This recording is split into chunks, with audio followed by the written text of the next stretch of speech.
ఎవరైనా ప్రశ్నిస్తే వాళ్ళను సవాలుగా చేసి డోర్ డెలివరీ చేసేంతగా అంత ఘోరంగా ఉన్నాయి.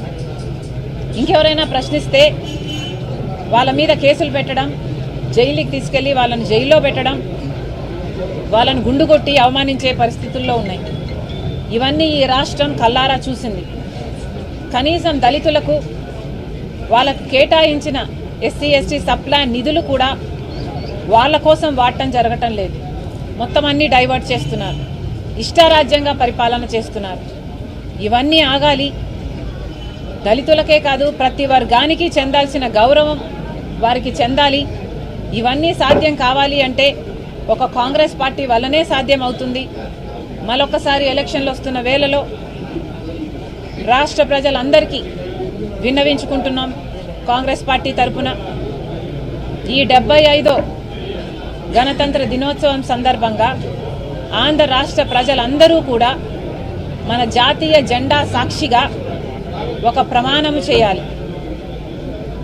ఆ ప్రమాణము ఆంధ్ర రాష్ట్రానికి స్పెషల్ స్టేటస్ ఇవ్వని పార్టీలను సపోర్టు చేయమని, స్పెషల్ స్టేటస్ కోసం పోరాడని పార్టీలకు మేము మద్దతు ఇవ్వమని, మన రాష్ట్రానికి రావాల్సిన పోలవరం ప్రాజెక్టు కోసం కొట్లాడని పార్టీలకు మద్దతు ఇవ్వమని, మన బాగు గురించి మన రాజధాని గురించి ఆలోచన చేయని, స్వలాభం కోసం ప్రజల ప్రయోజనాలను తాకట్టు పెట్టే పార్టీలకు మద్దతు ఇవ్వబోమని జెండా సాక్షిగా ఆంధ్ర రాష్ట్ర ప్రజలు ప్రమాణం చేయాలని కాంగ్రెస్ పార్టీ మనస్ఫూర్తిగా ప్రార్థిస్తుంది.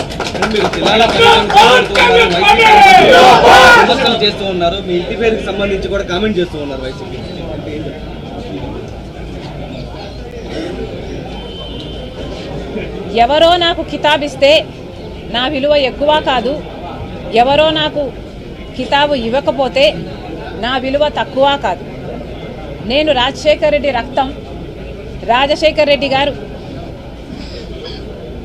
వైఎస్ రాజశేఖర రెడ్డి గారు అయినప్పుడు ఆయన బిడ్డ వైఎస్ షర్మిలారెడ్డి కాకుండా ఎలా పోతుంది? ఆయన మనవడు రాజశేఖర రెడ్డి గారు మరీ ముఖ్యంగా కోరుకొని మా నాన్న పేరు పెట్టుకుంటాను అని వైఎస్ రాజారెడ్డి అని పేరు పెడితే ఆ మనవడికి ఆ పేరు కాకుండా ఎలా పోతుంది? ఎవరు ఎన్నైనా మాట్లాడచ్చు వాళ్ళ స్వార్థం కోసం, కానీ నిజం ఎప్పటికీ నిలకడగానే నిలుస్తుంది. నేను రాజశేఖర రెడ్డి గారి రక్తాన్ని, ఆయన ఆశయాలను కాపాడడం కోసమే ఈరోజు కాంగ్రెస్ పార్టీలో ఇంత గట్టిగా ఆంధ్ర రాష్ట్రానికి వచ్చి పోరాటం చేస్తున్నా. మీరు ఎన్నైనా మాట్లాడొచ్చు.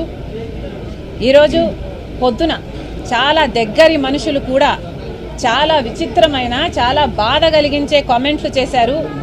కొండా రాఘవరెడ్డి అన్న నాకు కానీ నా కుటుంబానికి కానీ దగ్గర అనుకున్నాం, కానీ ఈరోజు ఆయన కూడా నా మీద నేను పాదయాత్ర ఎందుకు చేశాను అన్న దాని మీద ఆయన ఏదో అక్కడ ఉన్నట్టు, ఆయన బావుమరిది అక్కడ సూపరింటెండెంట్ అయినట్టు, ఆయన అంతా విన్నట్టు